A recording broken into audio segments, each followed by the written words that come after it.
रामायण केवल एक धार्मिक कथा नहीं है, बल्कि ये उस समय के सामाजिक, राजनैतिक और नैतिक जीवन की भी गहरी झलक प्रस्तुत करती है। रामायण काल में शासन की सबसे महत्वपूर्ण विशेषता थी धर्म आधारित राज्य व्यवस्था, जिसे सामान्य रूप से धर्म शासन कहा जा सकता है। उस समय राज्य का उद्देश्य केवल सत्ता बनाए रखना नहीं था, बल्कि समाज में न्याय, संतुलन और नैतिक जीवन को स्थापित करना था। राजा केवल एक शासक नहीं होता था, बल्कि वो धर्म का रक्षक माना जाता था। इसी कारण प्राचीन भारतीय ग्रंथों में राजा को धर्मपाल और प्रजापालक कहा गया है। इस युग में शासन का केंद्र था अयोध्या, जहां राम का राज्य स्थापित था। राम का शासन भारतीय परंपरा में राम राज्य के रूप में प्रसिद्ध है। राम राज्य केवल एक राजनीतिक व्यवस्था नहीं, बल्कि एक आदर्श समाज की कल्पना थी, जहां हर व्यक्ति सुरक्षित, संतुष्ट और न्यायपूर्ण जीवन जी सकता था। राम को आदर्श राजा इसलिए माना जाता है क्योंकि उन्होंने अपने व्यक्तिगत सुख से अधिक महत्व राज्य और प्रजा के हित को दिया। रामायण काल में धर्म शासन का अर्थ था कि राज्य के सभी निर्णय धर्म, न्याय और नैतिकता के आधार पर लिए जाते थे। उस समय कानून लिखित संविधान की तरह नहीं था, बल्कि धर्मशास्त्र, परंपराएं और सामाजिक नियम ही कानून का कार्य करते थे। राजा का कर्तव्य था कि वो इन नियमों के अनुसार शासन करे और समाज में संतुलन बनाए रखे। यदि कोई राजा धर्म से भटक जाता था, तो उसे आदर्श शासक नहीं माना जाता था।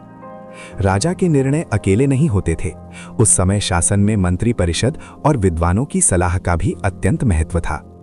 अयोध्या के राज दरबार में विद्वान ब्राह्मण, मंत्री और अनुभवी योद्धा होते थे, जो राज्य के महत्वपूर्ण निर्णयों में राजा की सहायता करते थे।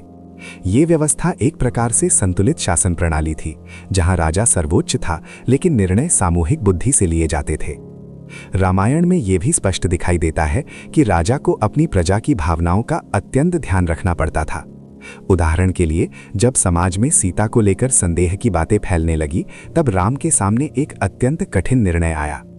व्यक्तिगत रूप से वे सीता की पवित्रता पर पूर्ण विश्वास करते थे, लेकिन राजा होने के नाते उन्हें प्रजा की भावनाओं को भी महत्व देना पड़ा। ये घटना दिखाती है कि रामायण काल में राजा का जीवन व्यक्तिगत नहीं, बल्कि सार्वजनिक जिम्मेदारी से जुड़ा हुआ था। धर्म शासन का एक महत्वपूर्ण सिद्धांत था कि राजा स्वयं भी धर्म के अधीन होता था। आधुनिक राजनीति में अक्सर शासक स्वयं को कानून से ऊपर मान लेते हैं, लेकिन रामायण काल की अवधारणा इसके बिल्कुल विपरीत थी। राजा से अपेक्षा की जाती थी कि वो स्वयं सबसे अधिक अनुशासित और नैतिक जीवन जिए। यदि राजा ही अधर्म का मार्ग अपनाए, तो समाज में अराजकता फैल सकती थी। इस समय समाज की संरचना भी धर्म आधारित थी। समाज को विभिन्न वर्गों में विभाजित किया गया था, जैसे ब्राह्मण, क्षत्रिय, वैश्य और शूद्र। प्रत्येक वर्ग का अपना कर्तव्य था और समाज का संतुलन इसी व्यवस्था पर आधारित था। हालांकि इस व्यवस्था की अपनी सीमाएं भी थीं, लेकिन उस समय इसे सामाजिक स्थिरता बनाए रखने का माध्यम माना जाता था। रामायण काल में न्याय व्यवस्था भी धर्म पर आधारित थी। यदि कोई अपराध होता था, तो उसका निर्णय केवल दंड देने के उद्देश्य से नहीं, बल्कि समाज में संतुलन स्थापित करने के लिए किया जाता था। राजा का उद्देश्य था कि अपराधी को दंड मिले, लेकिन साथ ही समाज में शांति और न्याय बना रहे। इस प्रकार रामायण काल का धर्म शासन केवल सत्ता की व्यवस्था नहीं था, बल्कि ये एक व्यापक सामाजिक और नैतिक प्रणाली थी। इसमें राजा, प्रजा, धर्म और समाज सभी एक दूसरे से जुड़े हुए थे। इस व्यवस्था का उद्देश्य था कि समाज में ऐसा वातावरण बने जहां लोग नैतिकता और धर्म के मार्ग पर चले। इसी कारण राम राज्य की अवधारणा भारतीय संस्कृति में आदर्श शासन का प्रतीक बन गई। आज भी जब आदर्श शासन की चर्चा होती है, तो राम राज्य का उदाहरण दिया जाता है। ये केवल एक पौराणिक कल्पना नहीं, बल्कि उस समय के समाज के आदर्शों और मूल्यों की झलक भी है। रामायण में वर्णित शासन व्यवस्था केवल राजा की शक्ति पर आधारित नहीं थी, बल्कि एक सुव्यवस्थित प्रशासनिक ढांचे पर भी आधारित थी। रामायण काल में यह समझा जाता था कि यदि राज्य को स्थिर और न्यायपूर्ण बनाना है, तो केवल एक शक्तिशाली राजा पर्याप्त नहीं है, बल्कि उसके साथ एक व्यवस्थित प्रशासनिक प्रणाली भी आवश्यक है।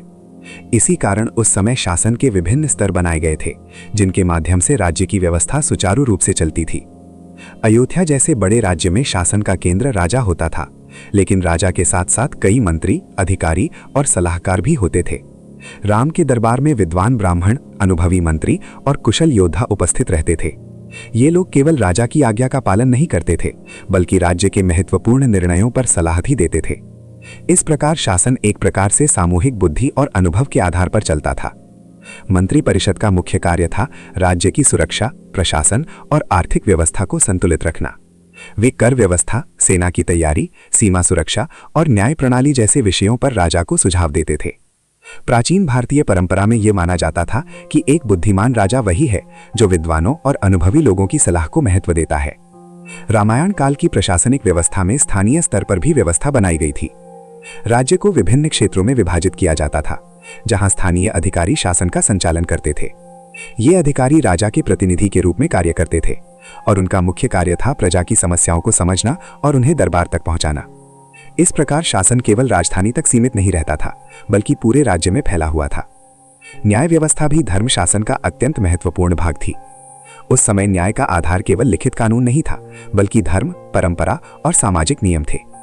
यदि किसी विवाद या अपराध की स्थिति उत्पन्न होती थी तो उसका निर्णय इन सिद्धांतों के आधार पर किया जाता था। न्याय का उद्देश्य केवल अपराधी को दंड देना नहीं, बल्कि समाज में संतुलन और शांति स्थापित करना था। राजा स्वयं भी न्याय प्रक्रिया में भाग लेते थे। कई महत्वपूर्ण मामलों में अंतिम निर्णय राजा ही देते थे, लेकिन ये निर्णय मनमाना नहीं होता था, बल्कि विद्वानों और धर्मशास्त्रों की सलाह के अनुसार लिया जाता था। इसी कारण रामायण काल में राजा को धर्म का संरक्षक माना जाता था। प्रजा और राजा के संबंध भी इस शासन व्यवस्था का महत्वपूर्ण भाग थे। उस समय यह माना जाता था कि राजा का वास्तविक बल उसकी सेना नहीं, बल्कि उसकी प्रजा का विश्वास है। यदि प्रजा संतुष्ट और सुरक्षित महसूस करती है तो राज्य स्थिर रहता है। इसी कारण रामायण में बार बार ये बताया गया है कि आदर्श राजा वही है जो अपनी प्रजा की पीड़ा को समझ सके। राम राज्य के वर्णन में यह भी कहा गया है कि उस समय लोग भय और अन्याय से मुक्त जीवन जीते थे। चोरी, हिंसा और अत्याचार जैसी घटनाएं अत्यंत कम थीं, क्योंकि समाज में नैतिकता और धर्म का प्रभाव अधिक था। लोग केवल दंड के भय से नहीं, बल्कि अपने कर्तव्य और नैतिकता के कारण भी सही आचरण करने का प्रयास करते थे। इस समय आर्थिक व्यवस्था भी संतुलित थी। किसान, व्यापारी और कारीगर समाज के महत्वपूर्ण अंग थे। राज्य का प्रयास होता था कि व्यापार और कृषि दोनों को संरक्षण मिले, ताकि समाज में समृद्धि बनी रहे। कर व्यवस्था भी अत्यधिक कठोर नहीं थी। कर का उद्देश्य केवल राज्य की आवश्यकताओं को पूरा करना था, न कि प्रजा पर अत्यधिक बोझ डालना। रामायण काल की शासन व्यवस्था में सेना का भी महत्वपूर्ण स्थान था। राज्य की सुरक्षा के लिए एक सशक्त सेना आवश्यक मानी जाती थी, लेकिन सेना का उपयोग केवल रक्षा के लिए किया जाता था, आक्रामक विस्तार के लिए नहीं। राजा का उद्देश्य था कि राज्य में शांति और सुरक्षा बनी रहे। इन सभी व्यवस्थाओं से स्पष्ट होता है कि रामायण काल का धर्म शासन केवल धार्मिक आदर्श नहीं था, बल्कि एक संगठित प्रशासनिक प्रणाली भी था। इसमें शासन, न्याय, अर्थव्यवस्था और समाज सभी एक दूसरे से जुड़े हुए थे। इसी संतुलन के कारण राम राज्य को आदर्श शासन के रूप में देखा जाता है। यहाँ सत्ता का उद्देश्य केवल नियंत्रण नहीं, बल्कि समाज के कल्याण को सुनिश्चित करना था। रामायण में वर्णित धर्म शासन केवल राजनीतिक व्यवस्था तक सीमित नहीं था, बल्कि इसका प्रभाव समाज के प्रत्येक स्तर पर दिखाई देता था। उस समय धर्म केवल मंदिरों या धार्मिक अनुष्ठानों तक सीमित नहीं था, बल्कि ये जीवन का मार्गदर्शक सिद्धांत था। समाज का प्रत्येक व्यक्ति, चाहे वो राजा हो, योद्धा हो, व्यापारी हो या साधारण नागरिक, अपने कर्तव्यों को धर्म के आधार पर समझता था। इसी कारण उस समय की सामाजिक व्यवस्था अपेक्षाकृत संतुलित और स्थिर दिखाई देती है। रामायण काल में परिवार को समाज की सबसे महत्वपूर्ण इकाई माना जाता था। परिवार केवल रक्त संबंधों का समूह नहीं था, बल्कि ये नैतिक शिक्षा और सामाजिक मूल्यों का केंद्र था।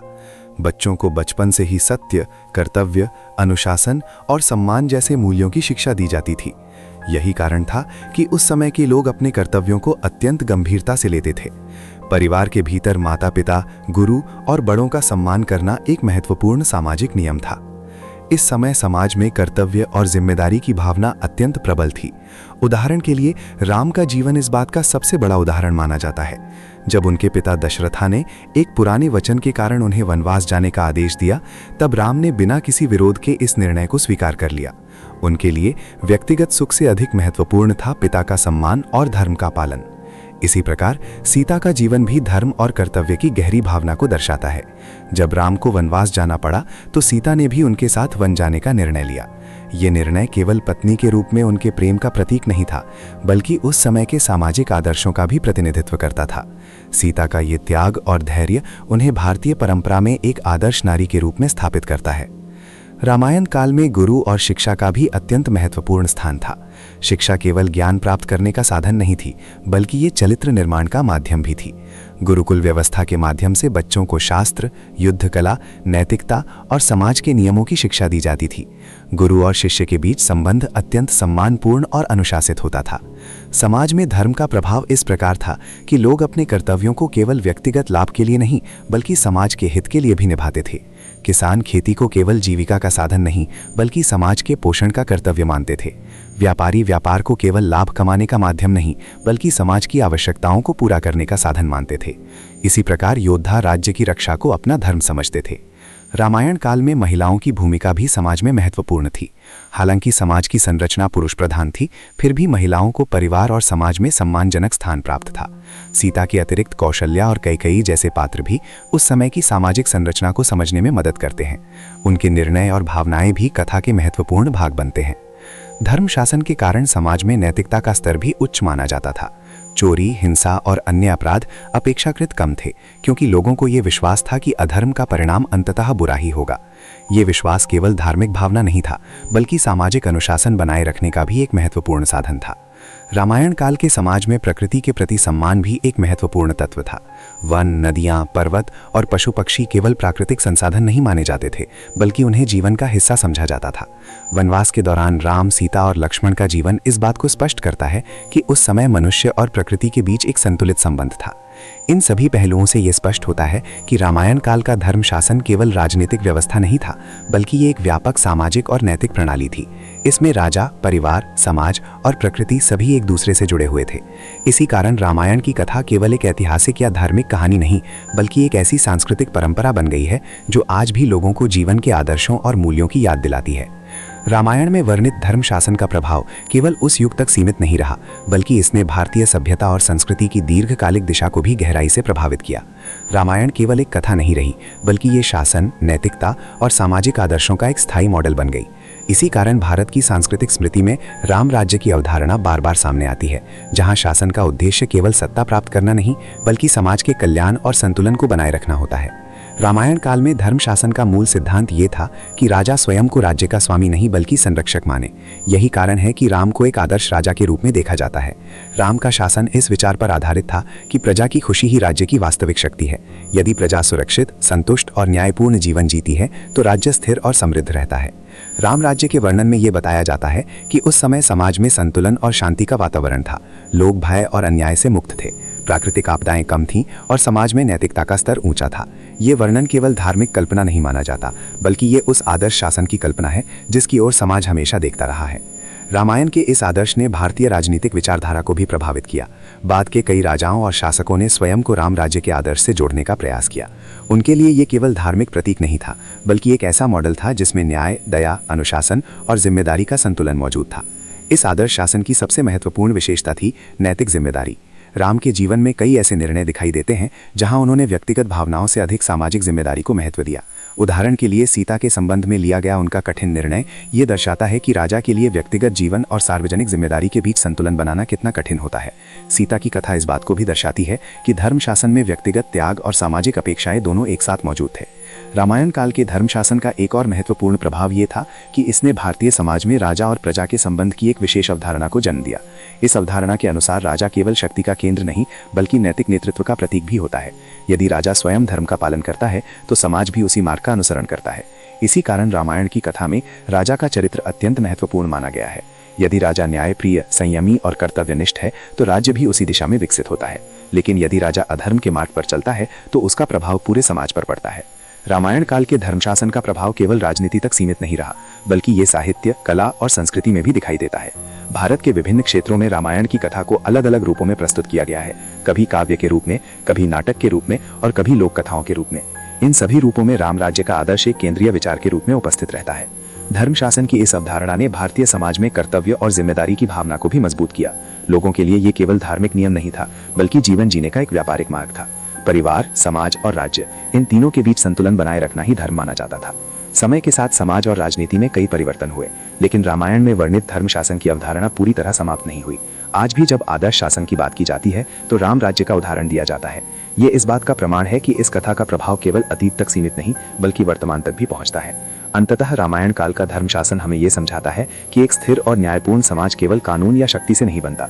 इसके लिए नैतिकता, कर्तव्य और सामाजिक जिम्मेदारी का संतुलन आवश्यक होता है। यही कारण है कि रामायण की कथा आज भी लोगों को केवल इतिहास नहीं बल्कि जीवन के आदर्शों के रूप में प्रेरित करती है।